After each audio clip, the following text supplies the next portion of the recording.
ଆଜି ଆମର ଏହି ସଞ୍ଚନାଇ ସେବା କାର୍ଯ୍ୟକ୍ରମ ସୁନାରଗିରି ଗ୍ରାମ ପଞ୍ଚାୟତର ଷଣ୍ଢଗାଁ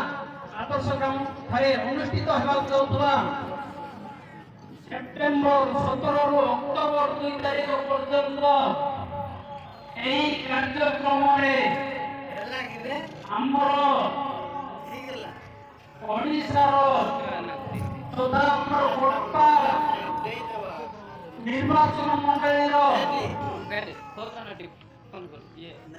ମାନ୍ୟବର ବିଧାୟକ ଶ୍ରୀଯୁକ୍ତ ରୂପ